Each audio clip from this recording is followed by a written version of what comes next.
talk to us about the response and the backlash going over in other countries here.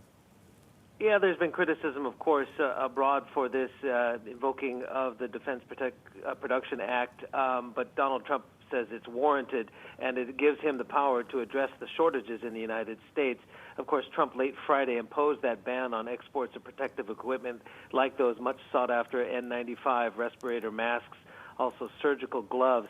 But, you know, he's faced a lot of criticism at home, of course, for the handling of the crisis and the shortages seen at the hospitals.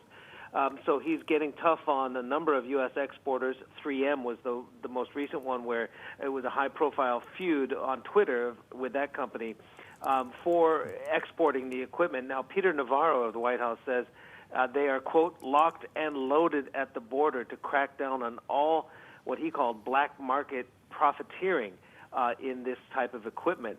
Now, Trump says his administration is working to make sure that products made in the United States are used first to address the needs of Americans. But, of course, that's not going over too well with allies such as Canada, and relations there have been strained, and many Canadians have been saying, wait a minute, a lot of the raw materials for masks made by the likes of 3M and Honeywell come from Canada in the first place, and now you're blocking that.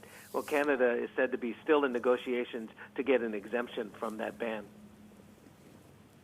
Yeah, Steve, you talked about and touched on the 3M saga. They've obviously had a tongue lashing or Twitter lashing from Trump and his team, at least the president certainly taking aim at that company. But they say they have now got a deal. What are the details of this deal with that company?